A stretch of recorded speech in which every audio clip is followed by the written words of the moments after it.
Next, I want to take a second to look at some of the legacies of colonialism within this part of the world, and specifically to look at the Israeli-Palestinian conflict. So just to begin, we can see that European involvement in the region led to a series of what was termed mandates. So they weren't necessarily formal colonies, but they were sort of places of control and possession by European authorities. They were really built through kind of artificial political borders. And that's one of the legacies, is those political borders that were more based on European power have left sort of places of conflict that continue. We can see here on the map that the areas in the green were French possessions, so Morocco and Algeria. Libya was an Italian possession. The places in the pink were the Ottoman Empire, so an empire that extended out of what is present-day Turkey into the Arabian Peninsula. Now, if we look at the Israeli-Palestinian conflict, we can think about this as being tied to the colonial past and continuing to the present day as a struggle over land. People often talk about it as a religious conflict, but really land is at the core of this. One of the important concepts to understand this conflict is the idea of Zionism. This is the notion of supporting the establishment of a legally recognized homeland for the Jews. And there was a large and diffuse diaspora of Jewish people spread throughout Europe after World War I. And the British government in 1917 put forward this declaration called the Balfour Declaration. It was basically just a simple letter, and you can see it in your book if you read the chapter about the Middle East and North Africa. It basically stated they desire to create a national homeland for the Jewish people that would be founded in Palestine. So presently, you know, an existing state with an existing indigenous population. But the letter also stated that they wanted to preserve the civil and religious rights of non-Jewish communities there. So after World War II, Britain sort of turned over this mandate area of Palestine to the UN, and the US was very instrumental in trying to get the UN to then partition Palestine between a Jewish and an Arab state, with Jerusalem as an international under international management, because it was a site that was important to folks of a lot of different religions. This map gives you a sense of the diversity of major religious sites within Jerusalem. So this is the Old City. If you look at the scale of the map, it's, you know, less than really half a mile across just this particular sector that we're looking at. And we can see the sites of importance to Islam, places like the Dome of the Rock and Al-Aqsa Mosque. We see the Wailing Wall as an important site for Jewish folks, and then places like the Church of the Holy Sepulchre as important to Christian folks. So with this plan to partition, the Jewish state was larger than the Palestinian or Arab state, and so the Palestinians obviously disagreed with this decision, and war broke out. A lot of the Arab states surrounding the area also disagreed with this and invaded. By 1949, there was an armistice, and Israel had been successful in the war and expanded its territory. This also drove hundreds of thousands of Palestinians from their homes and from out of the country itself. We can look at the changing geography of Israel and Palestine. In the top left corner here, we see Palestine in 1923 as a British mandate. After the UN, or we see the UN partition plan in 1947 in the top middle area. So their plan was to have a Jewish state, which you see in the yellow, an Arab state, which you see in the red, and then that international zone of Jerusalem that was administered by the UN. After the war in 1949, you can see that Israel has expanded its territory. So much smaller area is left as the Gaza Strip. Northern Israel, that had formerly been part of what was to be the Arab state, had been taken over by the Israelis. They had also taken control of Jerusalem. So there was additional wars that had been fought in the meantime. So in 1967, there was another Arab-Israeli war, and Israel expanded the territory that it was occupying. So you see in the bottom left map here, Israeli occupied territory. So the Sinai Peninsula, which was part of Egypt, was occupied by Israel. Parts of Syria occupied by Israel, called the Golan Heights. By 1996, you can kind of see that some of these territories are still occupied by Israel, though the Sinai Peninsula has gone back to Egypt.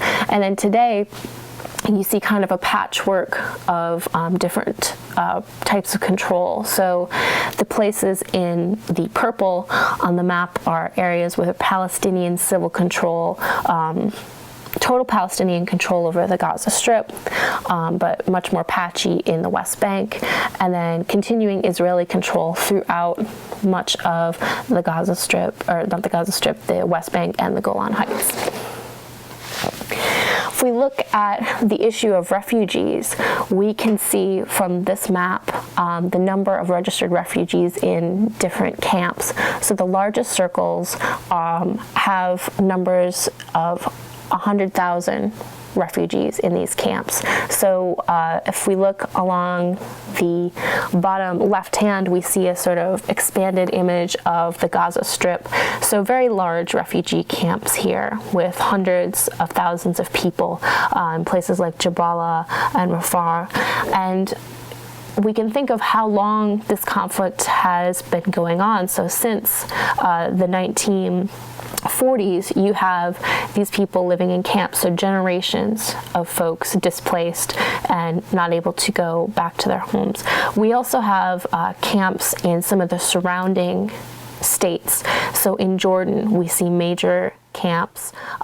In Syria, in Lebanon, we see major refugee camps as well. So by the 1980s, Palestinians that were frustrated with Israeli rule began a violent uprising against Israeli occupation in the occupied territories.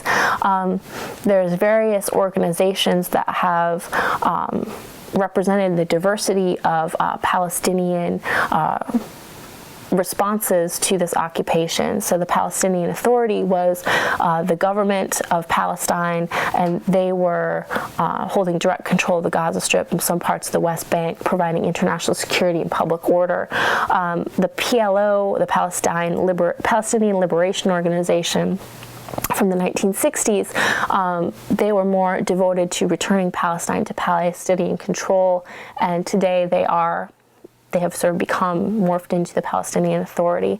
And then Hamas was a resistance group that rejected the authority of the Palestinian Authority and advocated for more violent resistance to Israeli rule. If we look at the peace process, and the peace process has been going on for most of our lives, there's been several negotiations, but they have consistently failed. The key issues that need to be resolved are who is going to have control of Jerusalem, and we see Israel having gained control and trying to use that as their capital.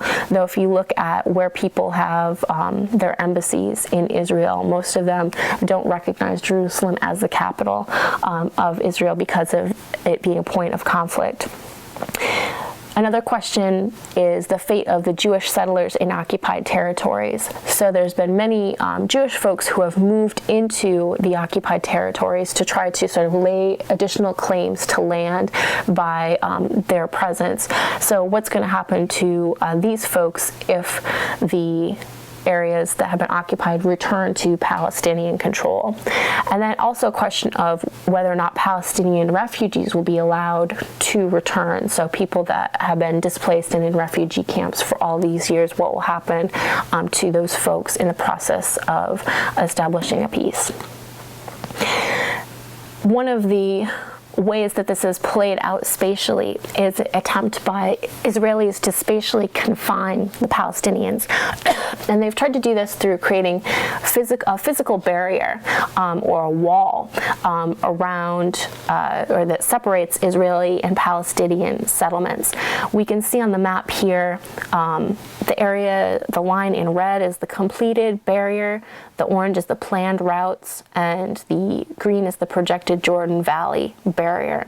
The black spots are Israeli settlements. So if you notice, the line of the wall doesn't exactly line up with the border between the West Bank and Israel. So you can see that it extends around Israeli settlements within the occupied territories, that we can see perhaps the construction of the wall itself beyond those borders as another attempt to gain additional territory. So this barrier, this physical barrier, is currently about 30 miles long. It's got wire fence posts and buffer zones, and Israel puts forward the idea that their goal is to try to secure its citizens from attacks, and they see this barrier as a way to do it. Here's a cross-section of the barrier, so you can see it's multi-level, has razor wire coils on either end, 8-foot deep trench on either end, a patrol road, electrified fence in the middle, as to trying to separate folks and keep folks confined. The effects of this confinement are really devastating for Palestinians. Palestinians are, subject to continual surveillance, having to go through checkpoints and be searched while they're traveling. A lot of, we're not talking about a large area here, and the economies of Israel and the Palestinian occupied territories are really intertwined.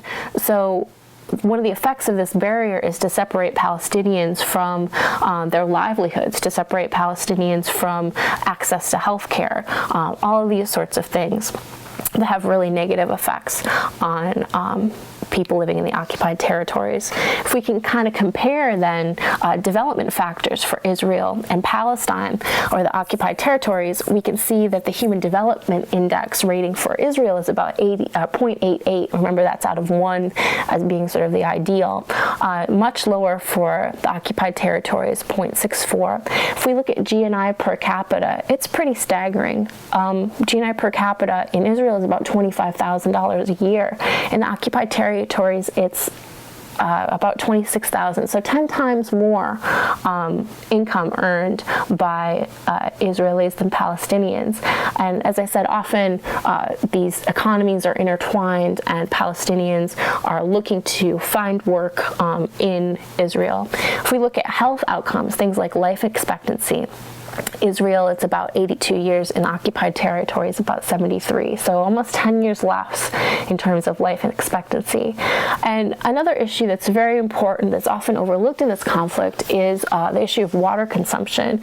So in Israeli cities, the average daily water consumption is about 242 liters per person. The World Health Organization recommends at least 100 liters per day per person being available to people. But in the occupied territories, the average is 73 liters or less. So people have very limited access to water as a resource. If we look at a map of the physical resource of water and its availability throughout the region, we can see the real importance of the West Bank as a source of water. You can see there's major aquifers running through a mountain range that's here, and a lot of the groundwater flows come out of this area. So this is perhaps another reason that we need to think of in terms of why Israel is so reluctant to give up control of this area, because of the importance of water as a resource.